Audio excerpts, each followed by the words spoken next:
Okay, this here is our newest project.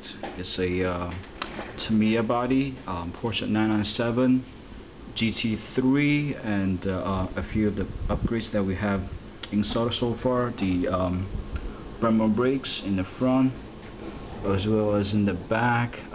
We'll address that spoiler later on in the build because it's not quite working right just yet.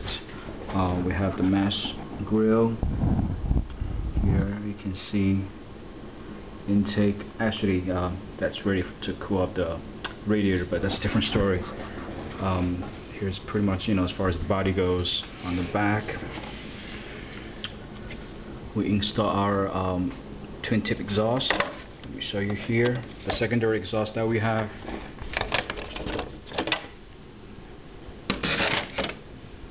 All worked out very nicely.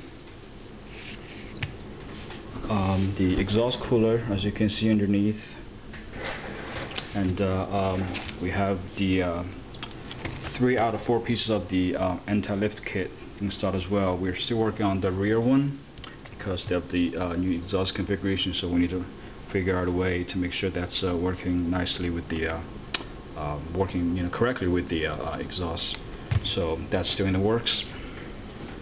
And the next step is really going to modify the front differential, and we have the suspension geometry dialed in pretty good. I just ran on a track.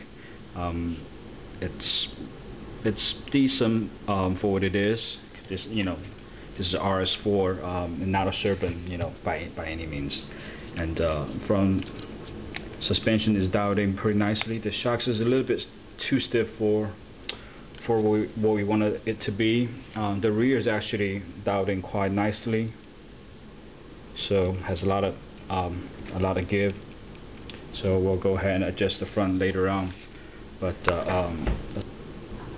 and as far as the chassis is concerned, we utilize all the carbon fiber graphite pieces that HPI had to offer. So that's about as much modification we can do for the chassis. I didn't want to go heavy on the aluminum parts because you just end up increasing the weight. So what we're going to do next is go ahead and take out the differential and put a spring within the 2 gears and stiffen them a little bit, and I'm going to show you guys that in a minute.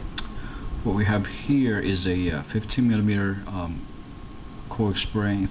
It's pretty stiff, and because it's not the exact same length as the space that we have in the front differential, which I'll show you guys in a minute, and so it's going to be pre-compressed a little bit, and that I won't be able to tell you exactly what the compression is going to be once it's inside the housing, but it gives a really nice resistance to the front wheel, so it'll really help you to control your oversteer inside a car.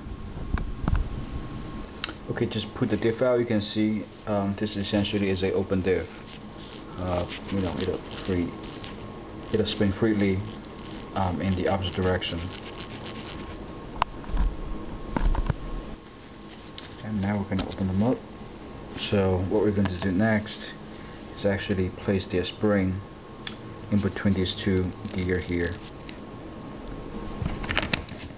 Okay, see the spring's in there and it's being compressed for about from 15 to 8mm. So it's being compressed for about 7mm, and go ahead and put some grease in there and close that up. Okay, we just got the differential back in the car, and here you can see both front wheels is turning the same direction. Of course, this is it's not loaded. I mean, the car is not loaded. It doesn't have any weight on the wheel itself, so it's got a really nice resistance in the differential itself, and we'll put it back on the track and see how it does.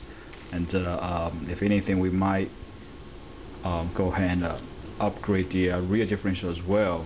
So see that combination is going to how that is going to affect the car's handling. So we'll keep you guys updated.